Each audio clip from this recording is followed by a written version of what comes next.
le quiero también ceder los micrófonos a una de las más importantes secciones de su programa de Sin Censura, que es la mesa de trabajo, la mesa de análisis, que hoy estaremos compartiendo con el doctor Eduardo Sabugal y con el queridísimo Manuel Hernández Borbolla.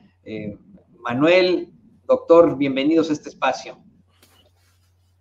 Hola, ¿qué tal? ¿Qué tal, Manuel? ¿Qué tal, Toño? ¿Qué tal, Toño, Eduardo, y a toda la audiencia? ¿Cómo están? Un saludo. Un saludo, perdón, debía haber dicho uno y otro, pero es que aquí como todo esto es democrático y social, por eso es que dije, pues a ver a quién se avienta ahí primero, pero me da mucho gusto, queridos compañeros, que podamos hablar de un tema que es verdaderamente escabroso. Hoy el presidente López Obrador abiertamente en la conferencia de prensa mañanera, luego de exhibir esta campaña sucia y perversa para establecer la idea de que probablemente, según ellos, podría haber un atentado en contra de Xóchitl Gálvez por culpa de López Obrador, es lo que plantean una cantidad exorbitante de infames representantes de los medios de comunicación corporativos, respaldados obviamente por esas élites.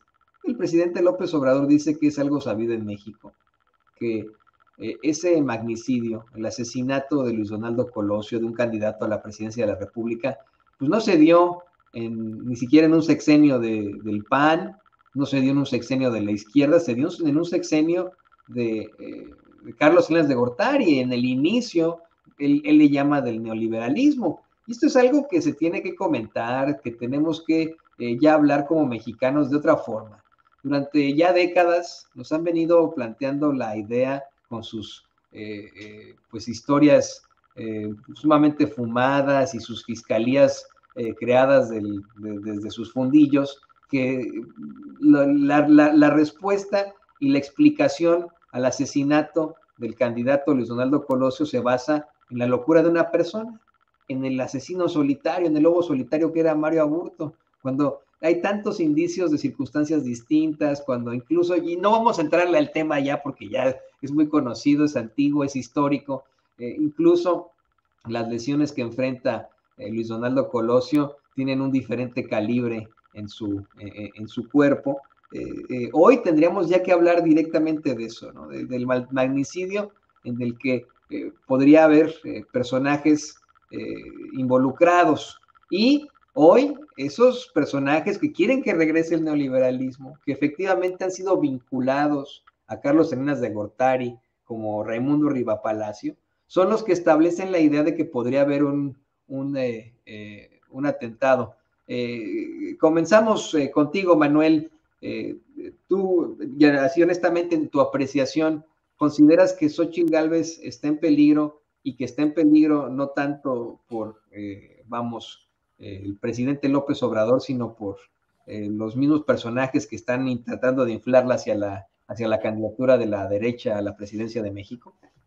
Sí, es peligrosísimo este escenario que se está tratando de construir por parte de comunicadores chayoteros, corruptos, de una vileza tremenda, ¿no? O sea, sí, están tocando temas sumamente delicados y ellos lo manejan como que si estuvieran previniendo a Xóchitl Gálvez, cuando en realidad parece que le están poniendo un tiro al blanco en la espalda y sugiriendo a algunos grupos afines a la oligarquía neoliberal que pudieran llegar a cometer un atentado contra la candidata, debido pues como parte de la desesperación que sienten los derrotados oligarcas del régimen neoliberal, de que nomás no levantan las encuestas. Acaban de salir dos, la de Encol y la de Demotecnia, en la que cualquier candidato de Morena, ya sea Claudia Sheinbaum o Marcelo Ebrard, dos de las posibles corcholatas, que puedan ser candidatos presidenciales de Morena, le sacarían casi 30 puntos de ventaja a Xóchitl Gálvez a un año de las elecciones.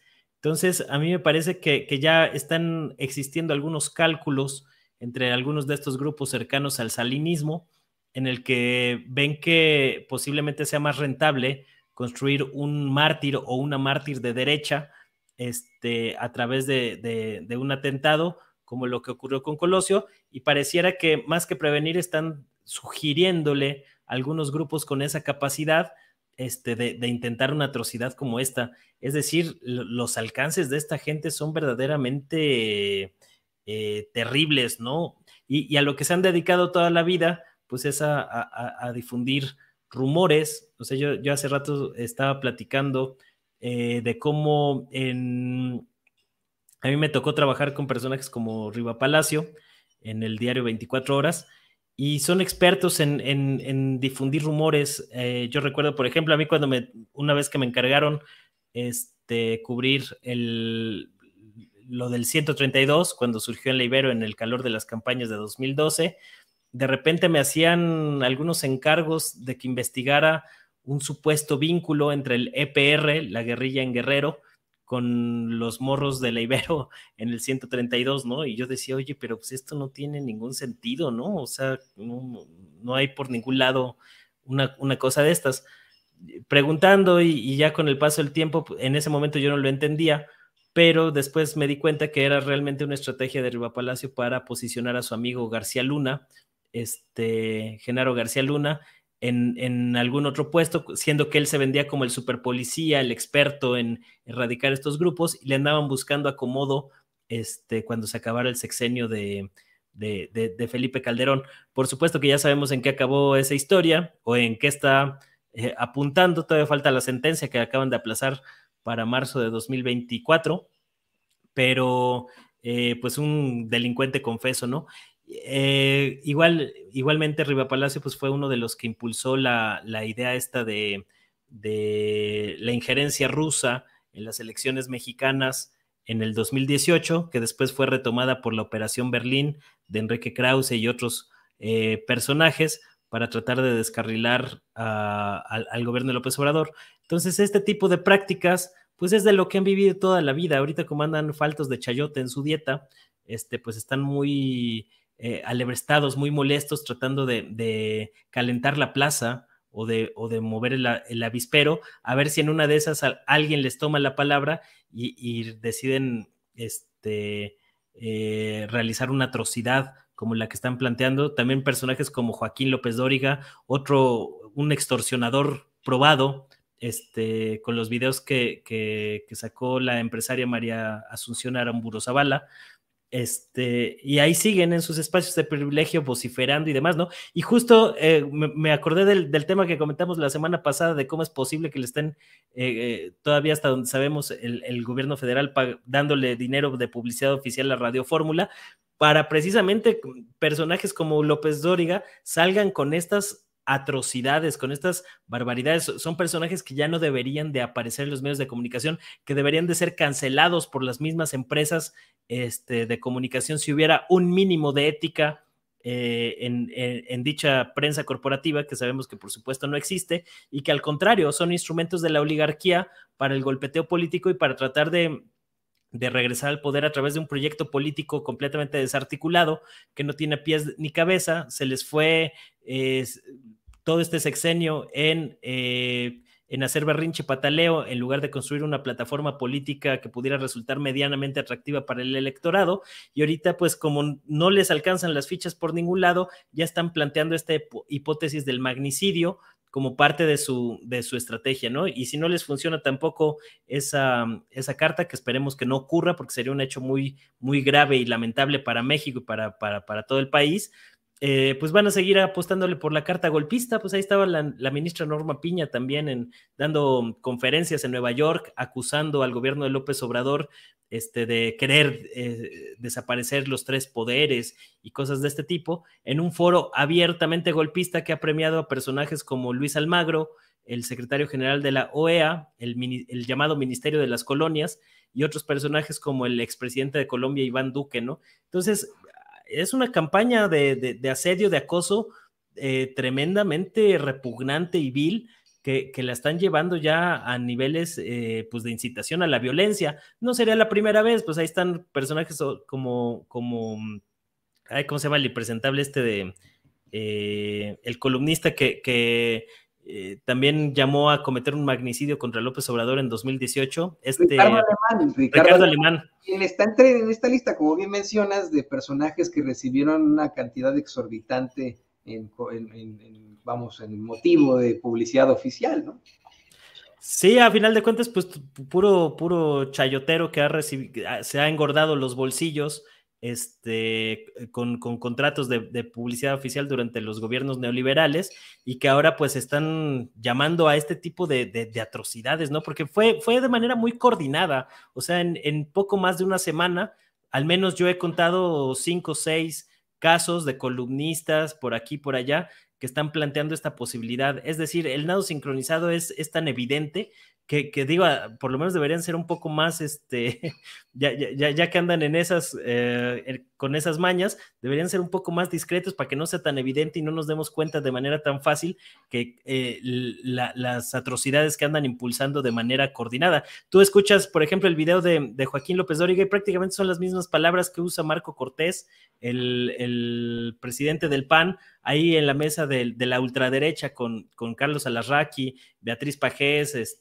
Lozano y compañía, y son prácticamente las mismas palabras de no vaya a haber un mandadero, es decir, hasta utilizan las mismas palabras para expresarse. O sea, lo que pasa es que antes no estaba...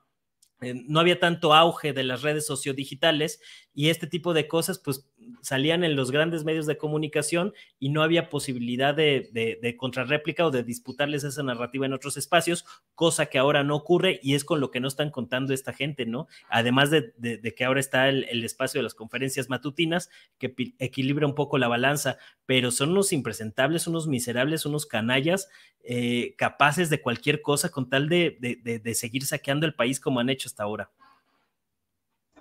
No, y de hecho utilizan palabras ofensivas, ¿no? Se refieren a los seguidores de López Obrador como una jauría rabiosa, así lo hace López Dóriga, dicen que es un no falta el loquito y etcétera. Bien mencionas esto, Manuel. Le voy a pedir al equipo que nos grabe para también escucharte a ti, doctor Sabugal, tu opinión. Tú también eres muy cercano a dar siempre contextos geopolíticos de lo que ocurre. Me puse a pensar yo desde allá, a reflexionar cómo es que efectivamente la derecha es la que utiliza este tipo de estratagemas violentas, en todo caso, que se basa de mártires, se basa de atentados, de golpes, de terrorismo para sus actos de terror, más no de terrorismo, terror de Estado para sus finalidades, mientras que, y no es por defender a la izquierda o al progreso, pero pues la izquierda cuando fusilaba, por ejemplo, después de la Revolución Cubana, pues lo hacía abiertamente, ¿no?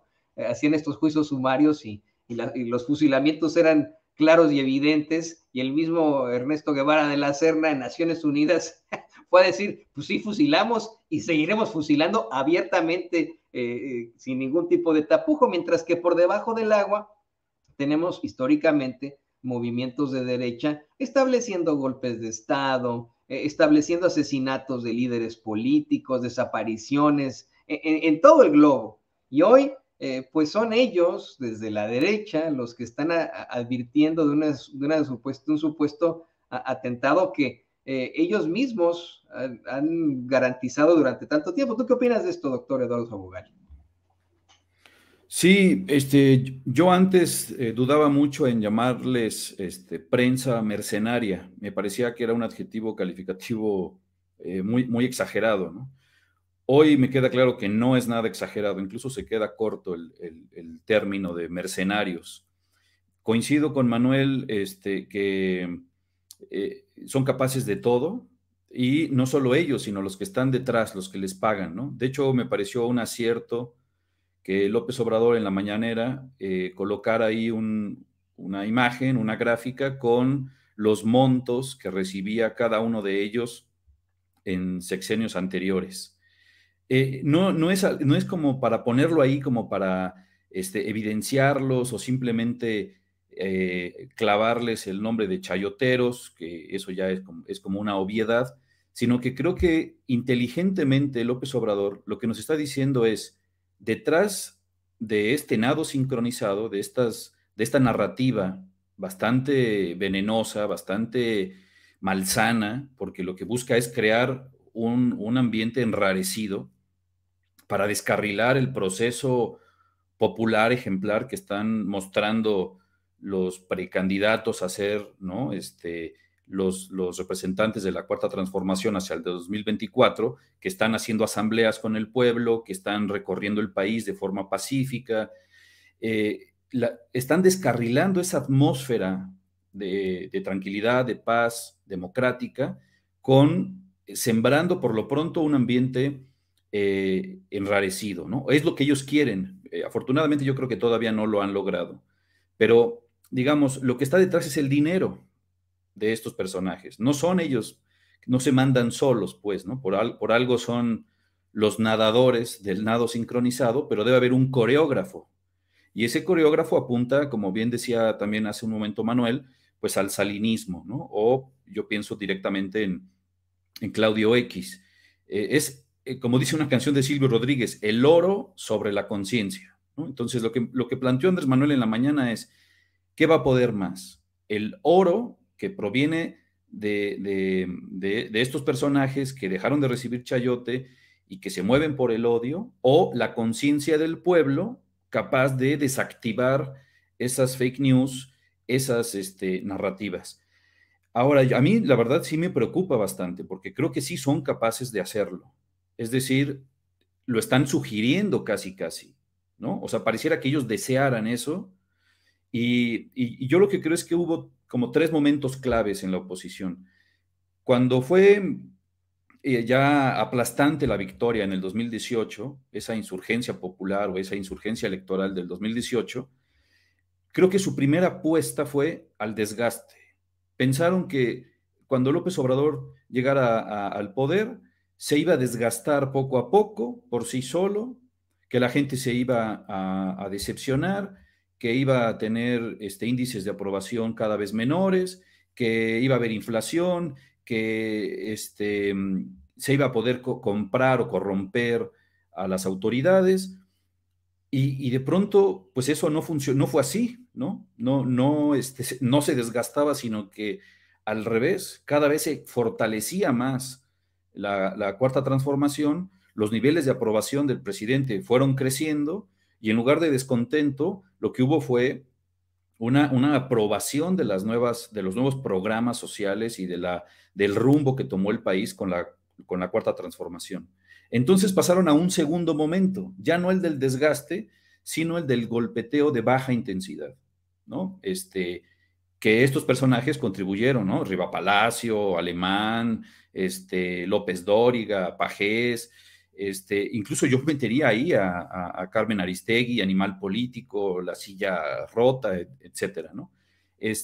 Un golpeteo de baja intensidad, tratar de imponer la narrativa de que todos son iguales, de que López Obrador es igual a todos, de que no ha habido ningún cambio. A mí me ha tocado discutir con gente en la calle, compañeros, familiares, conocidos, vecinos, que se tragan esas mentiras todavía, ¿no? El discurso de que todo sigue igual, de que nada ha cambiado. Bueno, como eso tampoco les funcionó, pasaron o están pasando a un tercer momento que ahí sí me preocupa por los antecedentes que hay, como bien decías tú, Toño, geopolíticamente hablando, con los vecinos del sur. Se lo hicieron a Evo Morales, se lo hicieron a Vilma, se lo hicieron a Lula, se lo hicieron a Correa, se lo acaban de hacer a Castillo en el Perú, lo van a intentar hacer aquí. Es decir, pasar a un tercer momento de violencia para poder destruir esa gran aprobación que tiene la figura presidencial. Tienen que recurrir a la violencia, tienen que calentar las calles. Ellos, ¿qué más quisieran? Que hubiera un atentado a un personaje como Xóchitl. Ellos quisieran eso para que esto se descarrilara y hubiera violencia en las calles. Y cuando hay violencia en las calles, hay miedo. Nos da miedo a todas y a todos. Y el miedo conduce a la irracionalidad total. Y entonces ahí es donde ellos podrían pescar, ¿no? En ese río revuelto es donde ellos le apuestan a poder pescar algo. Pero para eso tienen que mover las aguas. Y desgraciadamente, ese mover las aguas puede pasar, o debería de pasar, según los manuales de la derecha, por la violencia.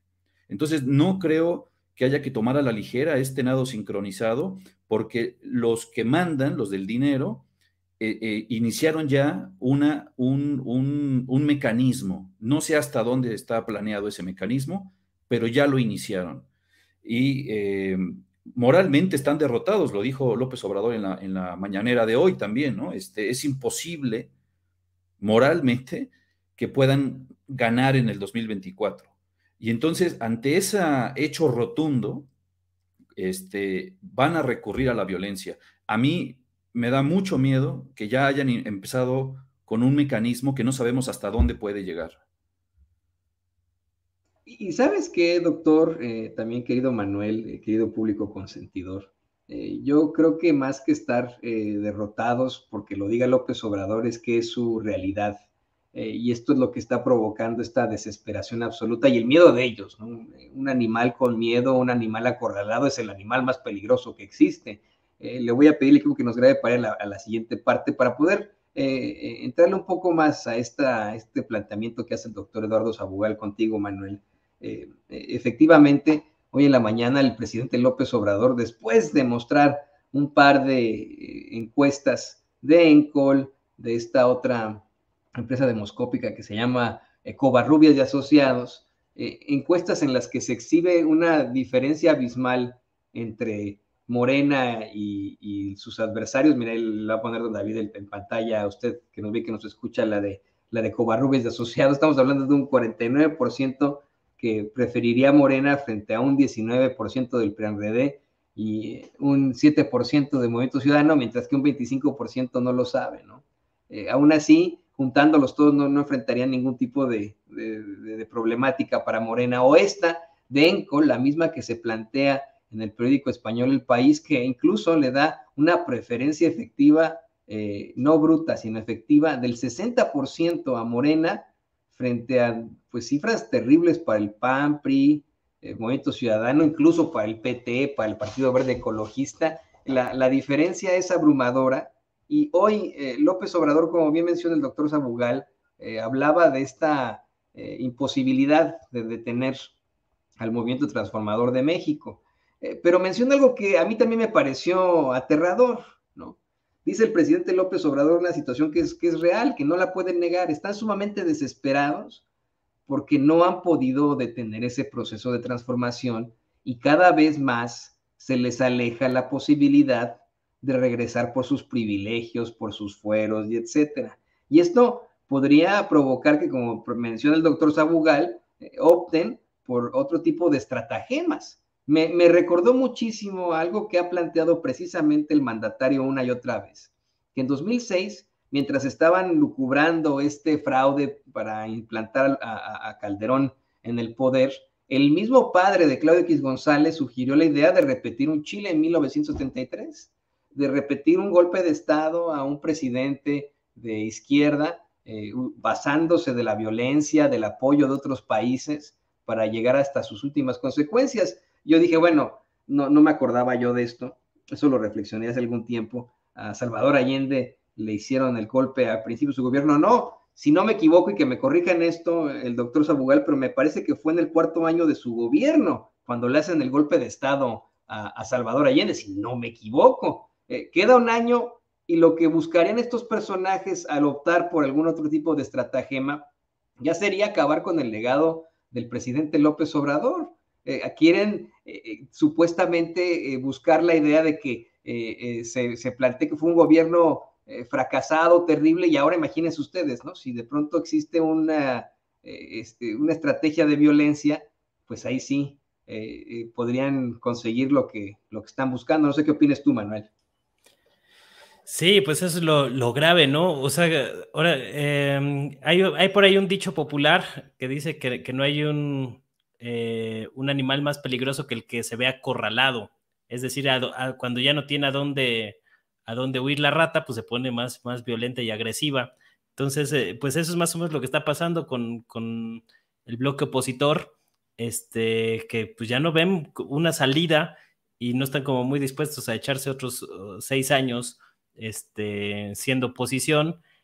Tampoco están muy dispuestos a trabajar desde abajo, a construir desde abajo, sino que quieren resolver todo pues con acuerdos cupulares que ya no funcionan como les funcionaban antes, porque han cambiado los tiempos y parece que, digo, aquí hasta se los hemos advertido, ¿no?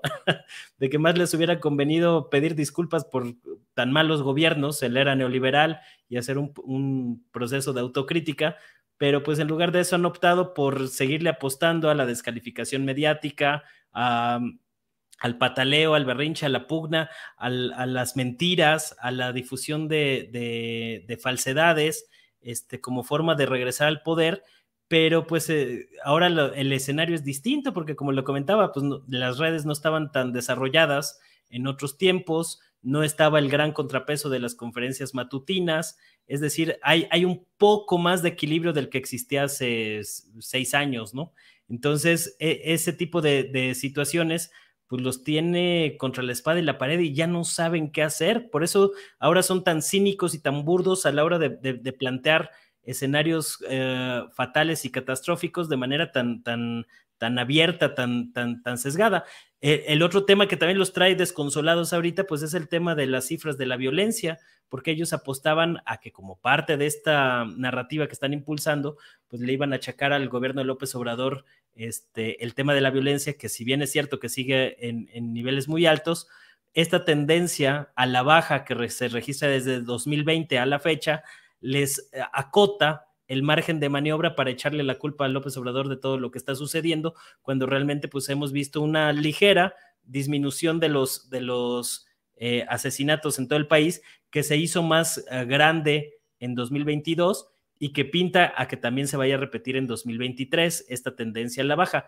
Es posible que en 2024 vaya a crecer un poco porque en año electoral siempre aumenta el número de asesinatos por razones políticas, pero de todas maneras, pues las cifras del INEGI para ese entonces pues van a salir año y medio después. Entonces realmente lo que los trae desconsolados es que tampoco les están dando los números. Tú revisas las cifras macroeconómicas, el tema del dólar, que es una cosa increíble, que si bien es cierto también hay factores externos en esa ecuación, también los hay factores internos, el manejo de la deuda. Estaba viendo por ahí un dato que daba Viridiana Ríos, de que el 36% de las familias hoy en México reciben algún tipo de apoyo social del gobierno, y contra eso no puede competir la derecha. Entonces, ¿qué es lo que están tratando de impulsar? Están tratando de generar condiciones para dar un manotazo en el tablero, tratar de forzar un golpe de Estado, estar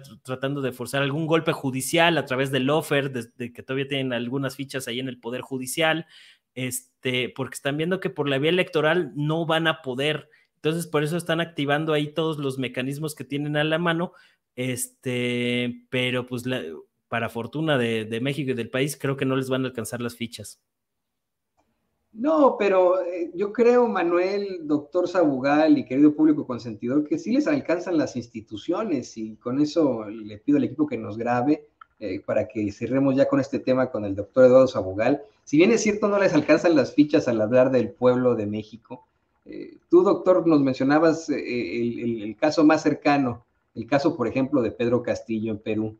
Un Pedro Castillo que fue votado por su gente como presidente de la República, que hoy en día sigue siendo pues la preferencia de la gente que quiere sacar a Dina Boluarte de esa presidencia espuria. En Perú tuvieron el control de las instituciones de 2 poderes y con eso se basaron para el golpe de Estado a Pedro Castillo. En México tienen el control del Poder Judicial. Eso es lo problemático. La ultraderecha, la gente que está detrás de esta alianza putrefacta del PRIAN-RD, tienen el control del Poder Judicial desde la década del 2000, cuando se lo entregaron en bandeja de plata al Partido Acción Nacional. Tienen el control de algunas instituciones como el Instituto Nacional Electoral, como el INAI, etcétera, etcétera, etcétera. Con esto teniendo en contra, y a pesar de que el pueblo de México puede en su mayoría apoyar al presidente López Obrador, podríamos ver como viable una intentona, ya ni siquiera de golpe blando, como lo mencionaba, sino verdaderamente un golpe de Estado como se estableció en Bolivia con Evo Morales, en Perú con Pedro Castillo. Es una pregunta muy difícil. Quiero pensar que no, por el número de poco más de 30 millones de mexicanos y mexicanas que apoyamos esta insurgencia, ¿no? Popular, electoral en el 2018, y por los 20 años de trayectoria de López Obrador, ¿no? Que fue armando desde abajo, con las bases, este movimiento que después se convirtió en partido y que ahora es gobierno, ¿no? Quiero pensar que a diferencia de los países hermanos del sur, aquí el intento de un golpe de Estado nos conduciría a una guerra civil tremenda, con muchas bajas y con un reguero de sangre que ni ellos mismos podrían prever. Por el apoyo, justamente por el apoyo popular que tiene López Obrador y la Cuarta Transformación, y que cada vez debe de ser más, justamente por esto. Pero si dejo de ser optimista y trato de ver las cosas de forma fría, en efecto tienen el control de muchas instituciones, como bien lo acabas de decir, Toño, y también del cuarto poder, de los medios masivos de comunicación, los medios corporativos, la prensa mercenaria, como lo acabamos de ver, que está imponiendo esta narrativa de que va a haber un próximo Colosio y lo que ya hemos estado escuchando hasta el hartazgo, ¿no? Entonces, sí pueden tener una maniobra para un golpe de Estado. Sí está en su repertorio, lo han barajeado como una posibilidad. Mi tranquilidad es que las Fuerzas Armadas de este país, la Sedena y la Marina, están con la Cuarta Transformación, ¿no? De ahí que también me parecía un poco ridícula esta crítica de alguna izquierda muy como progre, buena ondita, que les aterraba que López Obrador estaba militarizando al país y tonterías de este tipo, porque en realidad lo que estaba haciendo López Obrador era algo muy inteligente. Este país no se puede gobernar si no cuentas con la Marina y con el Ejército. Entonces, los volvió aliados y está construyendo este país, esta transformación, de la mano de ambos secretarías, ¿no? La de Marina y la de la Defensa. Entonces, creo que eso es un signo optimista para dejar a un lado la posible idea de un golpe de Estado militar. Sin embargo, no sabemos qué piensan todos los generales de este país. No estamos metidos ahí en la cabeza de cada uno de los almirantes o de los generales, ¿no? Entonces, yo creo que lo que deberíamos de hacer es justamente vernos en los espejos de los países del sur. A Pedro Castillo en el Perú le pudieron hacer lo que le pudieron hacer justamente porque no tenía la mayoría en el Congreso. Entonces, que esto nos sirva de lección para que en el 2024 no solo se garantice el relevo de la Cuarta Transformación, digamos, en el Ejecutivo, sino que se necesitaría una votación aplastante, que es el famoso Plan C, en las cámaras, ¿no? Cubrir al menos las cámaras de diputados y de senadores para poder blindar la Cuarta Transformación. Hace poco escuchaba a Pablo Gómez, ¿no? Al frente de la UIF, y decía, este sexenio no es la culminación del movimiento, es el inicio de la Cuarta Transformación. Nos quedan muchos sexenios por delante para que la transformación realmente se lleve a cabo. Entonces, creo que nuestra función, digamos, como comunicadores de medios alternativos, digitales, o los esfuerzos que cada uno hace por su cuenta, debería encaminarse a desactivar esta narrativa de odio, de paranoia que quieren construir, y más bien hacer hincapié en esta frase que citó López Obrador en la mañanera de hoy, de Benito Juárez, diciendo que el triunfo de la reacción es moralmente imposible, o sea, están derrotados moralmente y por lo tanto su triunfo es moralmente imposible, ¿no? Entonces, creo que la única forma de contrarrestar esto es contrainformando, que es justamente lo que hace, por ejemplo, Sin Censura, ¿no? Aquí vamos a estar haciendo eso, doctor Sabugal, y yo les quiero agradecer, compañeros, que se hayan sumado a esta conversación, a esta mesa de trabajo, esta mesa de análisis, con datos que a lo mejor pueden parecer escalofriantes, pero que simple y sencillamente deben despertarnos como sociedad para seguir fiscalizando a nuestras autoridades, fiscalizando los medios de comunicación y no dar nuestro brazo a torcer ante las intenciones de la ultraderecha mexicana. Mientras tanto, les pido, por favor, compañeros, que nos compartan sus redes sociales. Estábamos contigo, doctor Eduardo Sabugal, por favor, compártenos tus redes sociales para que la gente se ponga en contacto contigo. Gracias, Toño. Es en Twitter, estoy como @perifoniar, ahí pueden seguirnos. Es mi cuenta del programa de radio que se transmite aquí en el Sistema Estatal de Telecomunicaciones del Estado de Puebla. Gracias, Toño, gracias, Manuel, y gracias a la audiencia. Ahí tiene usted al docente, al queridísimo doctor Eduardo Sabugal. Manuel, también por favor compártenos tus redes sociales para que la gente se ponga en contacto contigo. Muchas gracias, Toño. Eduardo, pues ahí estamos en Manuel H. Borbolla en Twitter de tiempo completo, ahí manejando los temas en tiempo real conforme nos vamos enterando. Y también está la página de Facebook donde es Manuel Hernández Borbolla. Ahí pueden seguir a ese y otros proyectos ahí que estamos realizando, que ya próximamente les platicaré también para compartirlo por acá. Muchas gracias y un saludo para todos. El gran colega periodista Manuel Hernández Borbolla, también aquí en Sin Censura, en esta conversación verdaderamente escalofriante. Yo simple y sencillamente cierro diciendo que tenemos que, en efecto, tener cuidado, porque si bien es cierto, los sistemas en Argentina y en Chile no son presidencialistas y nunca lo han sido, dos personajes muy oscuros, muy mustios, que siempre dijeron estar ni a favor o en contra de la derecha o la izquierda, terminaron dando golpes de estado terribles. Videla, un mustio, una mosca muerta, terminó siendo el causante de una tragedia asquerosa en Argentina, y ni se diga con el criminal de guerra y genocida Augusto Pinochet. Pero aquí estamos, queridos compañeros, y me da mucho gusto platicarlo con ustedes. Gracias por conectarse con nosotros. A los tienen ustedes, a los queridísimos Eduardo Sabugal y Manuel Hernández Borbolla, aquí